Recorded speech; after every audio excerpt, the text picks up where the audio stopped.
مثلا ما بيحب الطبخ، ما له كثير هوايه في الطبخ، وبيجي بقول لك بدي اعمل وصفه رح تنجح معي 100%. ممكن تفشل فشل ذريع. انا اليوم بمطبخ اختي قررت تعمل كيك الشوكولا. انا كنت مجهزه حالي هبه الاستعداد لانه رح يفشل الكيك. شوفوا معي هذا الفيديو الحلو كثير لما اختي عملت كيك الشوكولا. كل حدا ممكن يفشل معه الكيك. شوفوا شلون غيرنا الوصفه من كيك الشوكولا لوصفه بتاخذ العقل من كيك فاشل. يلا عاملين لنا هالكيك كيك الشوكولا صح؟ صح. ايش حطيتي؟ 5 بيضات ايه وكاسه ونص سكر. هي الوصفه اخذتها من عندك بس حيطلع اطيب منك. طيب ماشي ان بس شاء انا الله. حطيت كاسه ونص سكر، انت كاتبه بالوصفه كاستين بس انا بدي احط كاسه ونص. بس اول شيء نخفق البيض لحاله. لا ضيفي السكر معلش عادي مشان تختصري وقت. بدها تعليم علي. بهم علمية عليكي. معلقه فانيليا عليكي. لا نخفقهم شوي. ما بشتغل. كاسه حليب. ايوه عادي تمام. نفس الكاس خففي جل. زيت كاسه ولا كاسه ونص كان؟ انت ايش قريتي بالوصفه؟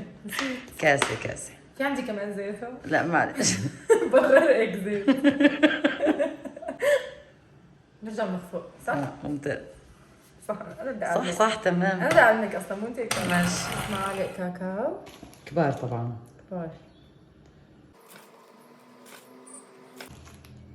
خلصينا الكاكاو.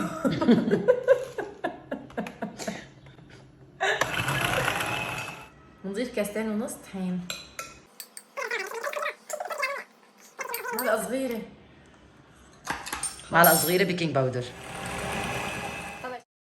دهنا القالب زبده. ايوه. وهلا بنحط الكيك. طبعا شغلتي الفرن على 180. هلا اذا نجح ما لي دور في الموضوع، وان ما نجح بتدخل. يلا وهي صار كيكك جاهز. يلا قلبي بالصحن لنشوف. يلا تمام. هلا بهيك حاله ممكن كلياتنا ينخبص معنا الكيك او يفرط ونحن عم نقلبه مثل ما صار مع اختي، بس بهيك حاله اكيد ما رح اقعد ابكي. لازم يتأحر سريع، فلذلك رح نلبس كفوف ونقلب الكيك اللي انخبص معنا، او الاحرى هو مو مخبوص لكن فرط ونحن عم نقلبه. رح نحطه بصحن كبير، لكن للنصيحه القسم الفوقاني اللي شوي قاسي ما بنحطه معه مشان وقت العجن ما يصير معنا تكتلات.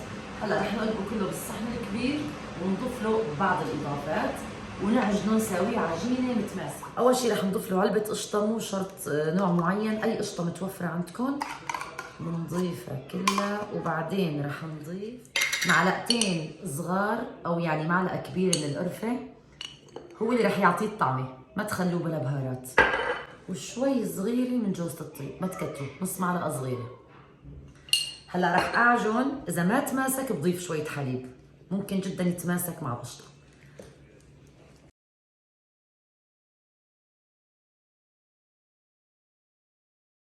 هلا بعد ما خلطناه لسه شوي ناشف. شوفوا شلون عم بتشقشق، معناتها بدنا نضيف شويه حليب. اوعكم تكتروا حليب، اذا كترتوا ما بقى لحليه.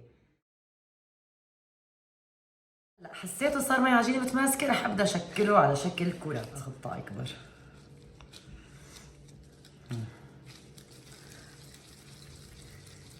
شايفين كميه الحليب منيحه، ببدا بشكله على شكل كرات وبصفه بصحني التقديم فورا. هلا بعد ما عملناهم كلهم كرات رح نغطسهم بشوكولا. هلا بالعاده بنجيب شوكولا بنسيحها، شوكولا لوح بنسيحها على حمام بخاري.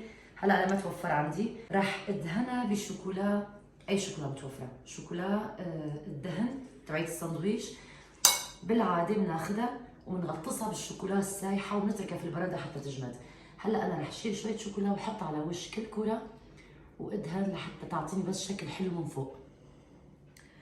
عندي شوكولا بيضاء وشوكولا سوداء، انتوا شلون بتحبوا بتعملوا. اخر شيء بنزين وشها بنرش فارماسيلا او شوكولا مطحونه او شوكولا مبشوره، فستق، كله بيصير. وبعدين بنحطها بالبراد ساعتين 3، كل ما ضلت بالبراد افضل. وصار عندنا كرات الشوكولا بتجنن من كيك شوكولا خربان بسبب مين؟ بسبب اللي عم تصور. وهلا بس اخلص فرجيكم النتيجه.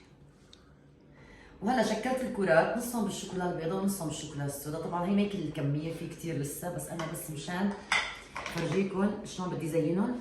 مثل ما قلت لكم ما بتفرق، انا رح ارش شويه فستق بيعطي شكل كثير حلو، لاني ما توفرت عندي الشوكولا لحتى ابشرها، كمان بيعطي شكل كثير حلو وقت التقديم. وهي كمان. وما تنسوا تدخلوهم الفريزر، كل ما بردوا بصيروا اطيب.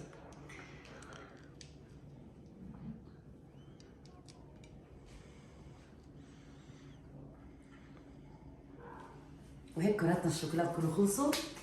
صحة وبألف هنا، وبشوفكم بوصفات تانية، بس يا تخريبية ما تخريبية ما رح انتظر الفريزر. باي باي.